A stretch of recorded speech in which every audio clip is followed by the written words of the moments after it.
হুমায়ুন ফরিদি মৃত্যুর আগে ডিপজল ভাইকে কি বলে গিয়েছিল, যার জন্য ডিপজল ভাই আজও কাঁদেন? আর হুমায়ুন ফরিদি দেশের মানুষকে কি সংবাদ দিয়ে যায় যে তোমরা এই ভুলটি কখনো করবে না? বন্ধুরা, আজকের এই ভিডিওতে আমরা হুমায়ুন ফরিদির সাথে ঘটে যাওয়া ঘটনাগুলো আপনাদেরকে দেখাবো, যে তিনি তার প্রথম স্ত্রীর সাথে যে ভয়ঙ্কর কাণ্ডগুলো ঘটিয়েছিল, যার শাস্তি তাকে দুনিয়াতেই পেতে হয়েছিল। এমনকি মৃত্যুর আগে পর্যন্ত তিনি এর শাস্তি ভোগ করেছিলেন। তা আজকের এই ভিডিওতে আপনাদেরকে দেখাবো। চলুন শুরু করা যাক। প্রথমে আমরা দেখে নেব প্রথম স্ত্রীকে তালাক দিয়ে হুমায়ুন ফরিদি কিভাবে তার দ্বিতীয় স্ত্রীকে বিয়ে করেন।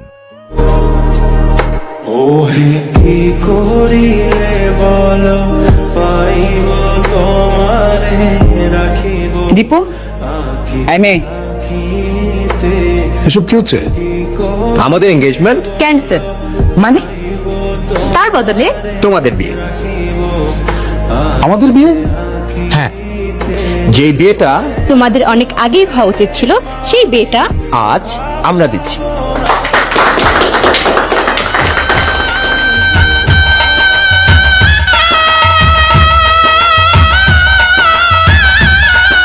আর যখন হুমায়ুন ফরিদিকে তার দ্বিতীয় স্ত্রী সুবর্ণাকে নিয়ে জিজ্ঞাসা করা হলো, তখন তিনি যা বললেন। আপনার জীবনে সুবর্ণা মুস্তাফাকে নিয়ে কোনো প্রশ্ন করতে পারবো না। কেন? এই বিষয়টা নিয়ে কথা বলবো না, কারণ আমি কোন অবস্থাতে চাই না তার কোনো অসম্মান হোক। কারণ উনি একসময় আমার স্ত্রী ছিলেন, সেটা আমি সবসময় মাথায় রাখি। এখন আমরা হুমায়ুন ফরিদির প্রথম স্ত্রী তার সন্তান সম্পর্কে জানব, যে তিনি তার প্রথম স্ত্রীর সাথে কি ঘটনা ঘটিয়েছিলেন। তুমি যখন কাউকে ভালোবাসবে, এক বুক সমুদ্র নিয়ে ভালোবাসতে হবে তোমাকে। বাবা বেঁচে থাকতেন তাহলে উনি হয়তো 1980 সালে হুমায়ুন ফরিদি ভালোবেসে বিয়ে করেন চাঁদপুর জেলার মিনুকে। বছর না গড়াতেই নতুন অতিথি আগমন ঘটে মিনুর গর্ভে। 1 বছরের মাথায় জন্ম নেন নতুন অতিথি ফুটফুটে সেই মেয়ে, নাম রাখা হয় দেবযানী। ঠিক 1984 সালে হঠাৎ করে তালাক দেন মিনুকে। মিনু যেন আকাশ থেকে পড়ে যান।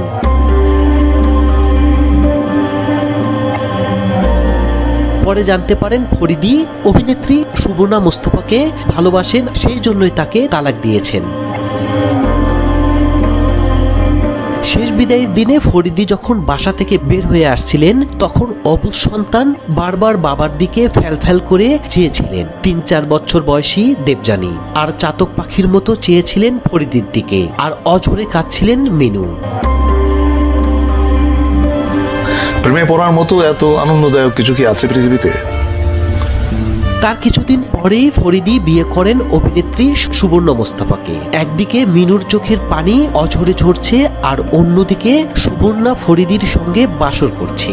এজন্য এক সিনেমার গল্পকে হার মানায়। অথই সাগরে জাহাজ ডুবির মতো ঘটনা ঘটে যায় মিনুর জীবনে। কোলে অবুঝ শিশু দেবযানীকে নিয়ে যুদ্ধে নেমে যান মিনু। অনেক চড়াই উতরাই পার হয়ে মিনু তার মেয়ে দেবযানুকে মানুষ করেন। আমি এখনো একটা মেয়েকে অসম্ভব ভালোবাসি। ঠিক 24 বছর পর হঠাৎ করে সুবর্ণা মুস্তাফা ফরিদিকে তালাক দেন। তালাকের নোটিশ পেয়ে হার্ট অ্যাটাক করে বসেন, যেমনটি কারেন্ট শক দিলে যা হয়। এক ছাদের নিচে তোমার সাথে আর থাকতে চাই না। যেমনটি ঘটনা ঘটেছিল মিনুর জীবনে, ঠিক তেমনটি ঘটনা ঘটল ফরিদির জীবনে। সুবর্ণা মুস্তাফা যেদিন বাসা থেকে চলে যাচ্ছিলেন, তখন ফরিদি চাতক পাখির মতো ফ্যাল করে তাকিয়েছিলেন সুবর্ণার দিকে, যেমনটি তাকিয়েছিলেন ফরিদির প্রথম স্ত্রী মিনু। যখন ফরিদি মিনুকে ছেড়ে যাচ্ছিলেন, ঘটনাটি যেন পুনরাবৃত্তি ঘটল আবারও। ফেলিউর শব্দটা আমার এই জীবনে কোনোদিন পিছু ছাড়েনি। এরপর ফরিদি যখন জানলো সুবর্ণার নাট্য নির্মাতা বদরুল আলম সৈদিকে বিয়ে করলেন 2008 সালে 15 জুলাই, তখন ফরিদি আবারও কারেন্ট শক খেলেন। ফরিদি পরপর 2 বার হার্ট অ্যাটাকে খুবই অসুস্থ হয়ে পড়েন। সারাক্ষণ এর আড়ালেই পড়ে থাকি। তখন এগিয়ে আসেন সেই ছোট্ট শিশু দেবযানী। ফরিদির একমাত্র মেয়ে অসহায় বাবার পাশে এসে দাঁড়ান। দিনরাত বাবার সেবা করতে থাকেন, কিন্তু শোকে কাতর হয়ে ধুকে মারা যান 2012 সালে 13 ফেব্রুয়ারি। মৃত্যুকে আলিঙ্গন করো, গ্রহণ করো, বরণ করে নাও। আরে ভাগ্যর কি নির্মম পরিহাস! ফরিদি মিনুকে যেন ভালোবাসার মূল্য দিয়েছিলেন, যেমন মূল্যটি উপহার পেয়েছিলেন সুবর্ণার কাছ থেকে। হুমায়ুন ফরিদির দ্বিতীয় স্ত্রী সুবর্ণার সাথে তার কিভাবে তালাক হয়েছিল, তার স্ত্রী সুবর্ণা কি বললেন। আপনি যদি অ্যালাউ করেন, আমি কিছু ব্যক্তিগত প্রশ্ন করতে চাই। একটু আগে বলেছি না ব্যক্তিগত আর প্রফেশনাল আর পার্সোনাল লাইফটা মোটামুটি ব্লেন্ডেড করো, নো ওয়ারিজ। যদি বকা না দেন আর কি, আমি এটাই বলতে চাচ্ছিলাম। অপি তুমি একটা মানে দর্শক অপির কথা শুনবেন না, আমি বকা দেই না। সুবর্ণাপা আমাদের অত্যন্ত প্রিয় অভিনেতা এবং নির্মাতা হুমায়ুন ফরিদী। তিনি আপনার জীবনের খুব গুরুত্বপূর্ণ একটি অংশ অবশ্যই। কিন্তু আপনার অনেক ভালো বন্ধু, সহকর্মী, আপনি সহধর্মিণীও ছিলেন 22 বছর। 22 বছর। প্রথমে একটা কথা বলেছ, ভালো বন্ধু, বন্ধুত্বটা নষ্ট হয়ে গিয়েছিল। এখন যদি বলো কেন, অনেক কারণ। আর হুমায়ুন ফরিদী যেহেতু আর আমাদের মাঝখানে নেই, সো ওনার সম্পর্কে কোনো কথা বলাটা শোভন হবে না, কারণ ওনার পক্ষটি উনি সমর্থন বা ওনার কথাটি বলার স্পেসটি যেহেতু নেই, সুতরাং ওনার সম্পর্কে আমি বলতে চাই না। কিন্তু যেটা আমি বলতে চাই সেটা হচ্ছে যে আমি আর Faridi we are friends first. আমরা ঢাকা থিয়েটার করেছি দীর্ঘদিন, তারপরে ফরিদীর সাথে আমার প্রণয় এবং পরিণয়, এবং 22 বছর কিন্তু অনেক সময়, অনেক দীর্ঘ একটি সময়, তাই না? সুতরাং কোথাও একটি তার ছিঁড়ে গিয়েছিল। তো স্মৃতিকে ধরে রাখা ভালো। আর সম্পর্কের জায়গাটা কেমন হবে যে যদি এটা ওয়ার্কআউট করছে না তাহলে করছে না।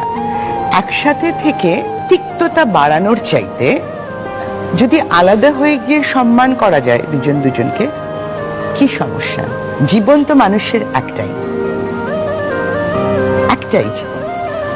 এবং ওই ক্লিশের কথাই বলতে হয় যে জীবনটাকে সুন্দর করা দরকার। জীবন হচ্ছে এগিয়ে চলার নাম। জীবনের অনেক প্রিয় জিনিস, অনেক প্রিয় মানুষ পিছনে ফেলে এগিয়ে যেতে হয় শুধুমাত্র জীবনের কারণে, তাই না? Humayun Faridi is a fantastic actor, আমাদের বাংলাদেশের অন্যতম শ্রেষ্ঠ অভিনয় শিল্পী। হুমায়ুন ফরিদী তার উইটের জন্য প্রসিদ্ধ, তোমরা জানো। মানে কথা মাটিতে। সন্ধি কখনো মিট করেছো ফরিদীকে? আচ্ছা, আমি এদেরকে বলছি, এত উইটি একটা মানুষ। সব ঠিক আছে, কিন্তু ব্যক্তি জীবনে আমাদের বন্ধুত্বটি নষ্ট হয়ে গিয়েছিল। তো সম্মানটা অটুট রাখবার জন্যই মনে করো আলাদা হয়ে যাও। ধূমপান সম্পর্কে জিজ্ঞাসা করা হলে হুমায়ুন ফরিদী কি এমন উত্তর দিল? আপনি ধূমপান কেন করেন? এনজয় করি। কিন্তু এটা যে ক্ষতিকর এটা তো আপনি জানেন। হ্যাঁ জানি, মানুষ অনেক সময় ক্ষতি জেনেও তো করে, অনেক কাজ করে না। সেটা কখন করে মানুষ আপনার মনে হয়? কিছু কিছু জিনিস মানুষ ভালোবাসে। হ্যাঁ, যেমন ধরো তুমি যে কানে যেটা পড়ে আছো এত বড়, তুমি পছন্দ করো বলে এটা পড়ে আছো, কিন্তু এটা যে কানটাকে টেনে তোমাকে অস্বস্তি দিচ্ছে, ওইটুকু যন্ত্রণা তুমি কিন্তু সহ্য করছো। তো ধূমপানটাও অনেকটা ওই রকম। আসলে আমি ধূমপান করি এবং যে জন্য আমি বলতে পারবো না যে ধূমপান আপনারা কেউ করবেন, এটা আমি বলতে পারবো না। আমি যেদিন ধূমপান ছেড়ে দেবো সেদিন হয়তো সবাইকে বলবো যে ভাই ধূমপান করবেন না, এটা স্বাস্থ্যের জন্য, স্বাস্থ্যের পক্ষে ক্ষতিকর। আমি জেনে শুনে তারপরও কি আমি ওই ক্ষতি যেটা করছে, আমাকে ধ্বংস করছে যে জিনিসটা ভেতরে ভেতরে, আমি তাও কন্টিনিউ করে যাব?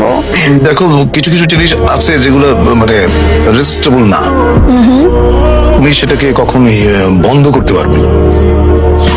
সেটা তোমার জীবনের সঙ্গে এমন ভাবে জড়িয়ে গেছে যে ওটা যদি তুমি ছেড়ে দাও তাহলে হয়তো তোমার ভালো লাগবে না, তুমি অসুস্থ হবে। আর নিজেকে ঠকানোর তো কোনো কারণ নেই। বন্ধুরা, ভিডিওর লাস্টে হুমায়ুন ফরিদীর আমরা সেই ইন্টারভিউটি দেখে নেব, যেখানে তিনি তার জীবনের সেই ভয়ঙ্কর ঘটনাটি খুলে বলেন, কিভাবে তিনি বড় একটা ভুল করেছিলেন প্রথম স্ত্রীর সাথে। চলুন তার নিজের মুখ থেকেই ইন্টারভিউটি আমরা দেখে নিতাম। অভিনয় দিয়ে কত কি না করেছেন এই ভদ্রলোক।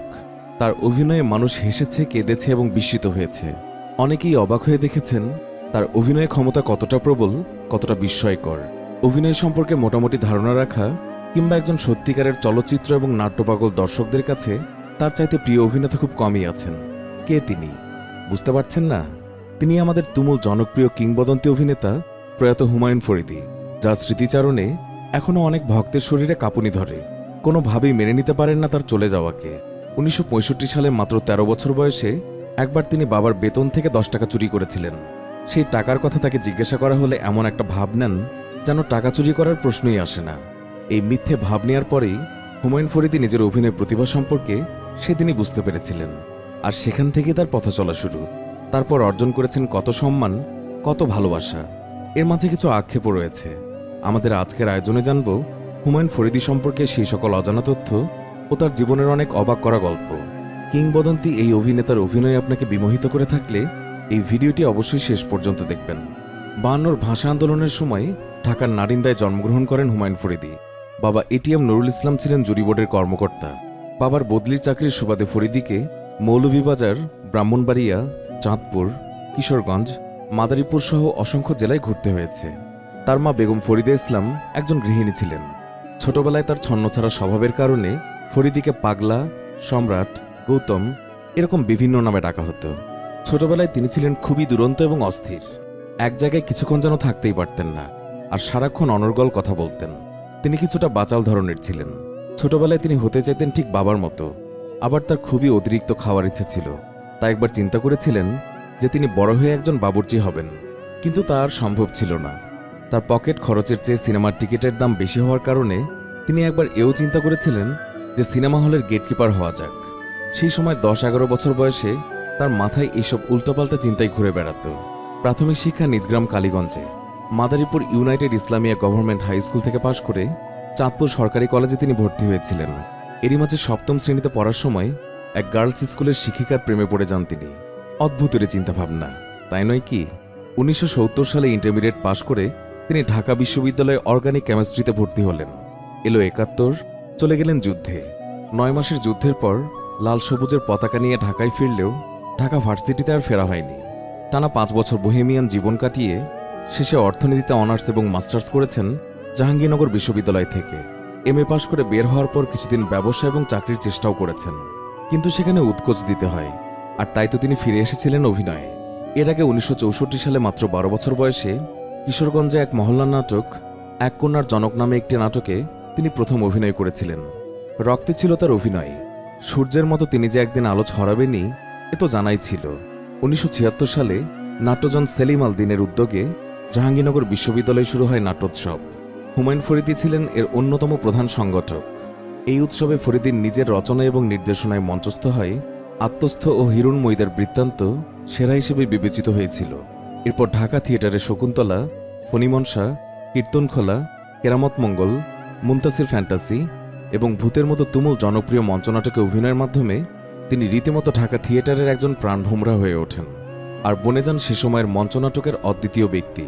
নাট্যপাড়ায় হুমায়ুন ফরিদী তখন শক্তিমানদের একজন, আর বিশ্ববিদ্যালয়ে ছাত্র থাকাকালীন সময়ে তিনি সেলিম আল দ্বীনের অত্যন্ত কাছের মানুষে পরিণত হয়েছিলেন। আতিকুল ইসলাম চৌধুরীর নিখোঁজ সংবাদ নাটকের মাধ্যমে টিভি নাটকে তার অভিষেক হয়েছিল। তবে 1983 সালে সেলিম আল দ্বীনের রচনা এবং নাসিরউদ্দিন ইউসুফ বাচ্চুর পরিচালনায় সেই সময়কার তুঙ্গস্পর্শী জনপ্রিয় প্যাকেজ নাটক ভাঙনের শব্দশুনি নাটকে টুপিদারিওয়ালা গ্রামের মিচকা শয়তান সিরাজ তালুকদারের যে চারিত্রিক রূপ তিনি দিয়েছিলেন, আর সেই নাটকে তার সেই অমোঘ ডায়ালগ, আরে আমি তো পানি কিনি পানি, দুধ দিয়া খাইবা না খালি খাইবা বাজান, সেই নাটকে ফরিদীর সেই ডায়ালগটি সে সময় মানুষের মুখে মুখে রটে বেড়াত। এরপর একে একে করেছেন হঠাৎ একদিন, দূরবীন দিয়ে দেখুন, কোথাও কেউ নেই, বকুলপুর কত দূর, ভবের হাট, এরকম আরও অসংখ্য অগণিত তুমুল জনপ্রিয় টিভি নাটক। বাঙালির মধ্যবিত্ত সামাজিক জীবনধারাকে তিনি আনন্দে ভরে তুলে দিয়েছিলেন তার মন ছুঁয়ে যাওয়া অভিনয়ের মাধ্যমে। ফরিদীর নাটক মানে বিটিভির সাদাকালো পর্দায় পুরো বাঙালির চোখ আটকে যাওয়া। তিনি কখনোই হতাশ করতেন না। এত প্রাণবন্ত এবং এত জীবন্ত যেন আমাদের চারপাশের মানুষগুলোই জীবন্ত হয়ে যেত হুমায়ুন ফরিদীর বিস্ময়কর অভিনয়। বিখ্যাত সংসপ্তক নাটকে হুমায়ুন ফরিদীর কানকাটা রমজান চরিত্রের অভিনয় যারা দেখেছেন তারা ফরিদীকে স্থান দিয়েছেন একেবারে হৃদয়ের মাঝখানে। 1990-এর দশকে তিনি সিনেমার রূপালী জগতে পা রেখেছিলেন। 90-এর গোড়া থেকেই হুমায়ুন ফরিদীর বড় পর্দার জীবন শুরু হয়েছিল। বাণিজ্যিক এবং বিকল্পধারা মিলিয়ে প্রায় 250টি ছবিতে তিনি অভিনয় করেছিলেন। নেগেটিভ কিংবা পজিটিভ, অর্থাৎ নায়ক এবং খলনায়ক দুই চরিত্রতেই তিনি ছিলেন অত্যন্ত সাবলীল। এক কথায় যাকে বলে ভার্সেটাইল। একসময় মানুষ আর নায়ককে নয় বরং একজন ভিলেনকে দেখতেই হলে যেতেন, আর সেই অপ্রতিদ্বন্দ্বী খলনায়ক হলেন হুমায়ুন ফরিদী। প্রায় 1.5 দশক ধরে তিনি দর্শকদেরকে প্রায় চুম্বকের মতো সিনেমা হলে আটকে রেখেছিলেন।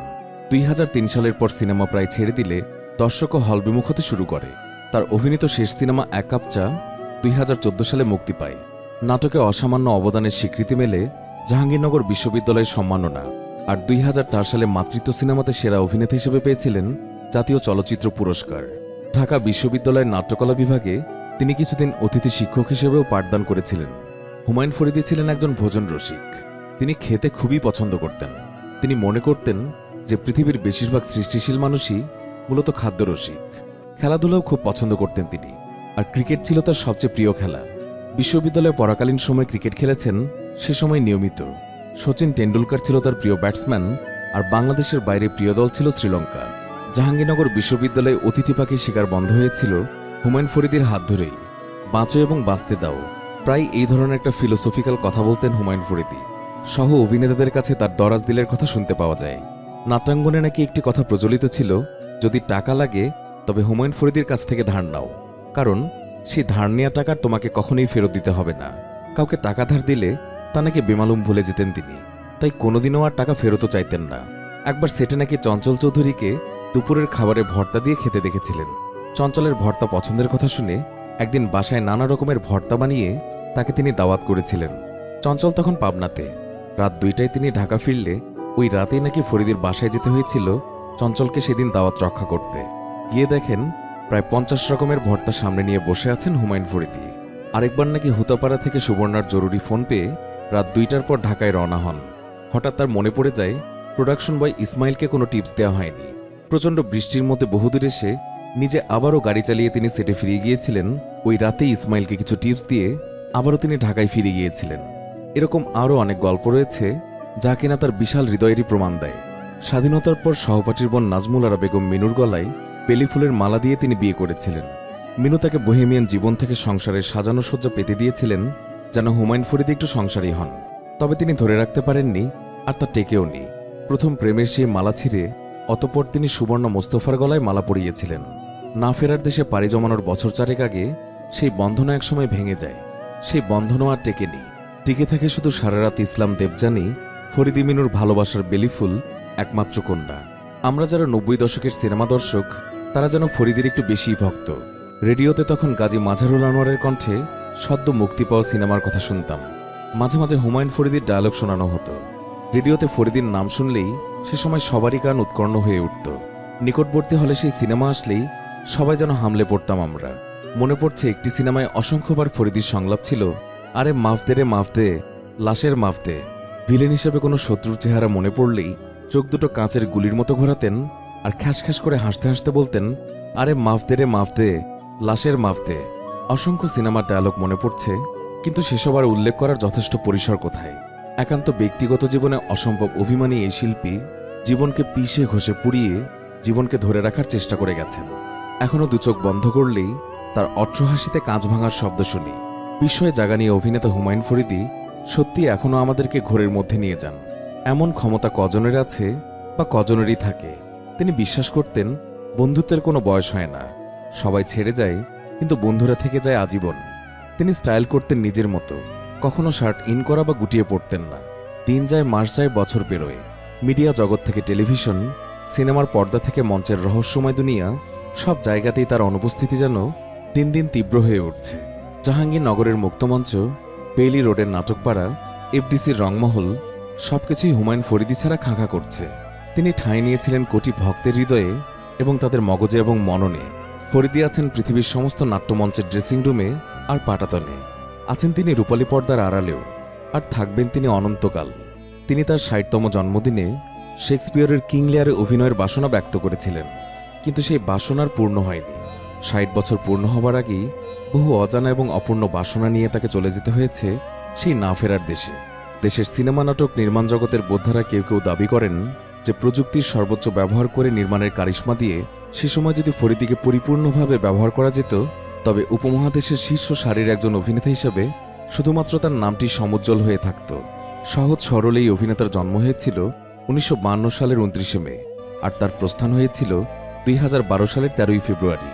আদতে তার মতো কিংবদন্তির কি মৃত্যু আছে? তিনি তো বেঁচে থাকবেন তার জন্য টিভি সেটের সামনে বসা কোটি কোটি মানুষের হৃদয়ে। প্রিয় ভিউয়ার্স, কোটি কোটি মানুষের মাঝে একজন সেই হুমায়ুন ফরিদি, আপনার অন্তরে কি তিনি আজও বেঁচে রয়েছেন? কতটা মিস করেন কিংবদন্তি এই অভিনেতাকে, তা কমেন্ট করে আমাদেরকে জানাতে ভুলবেন না।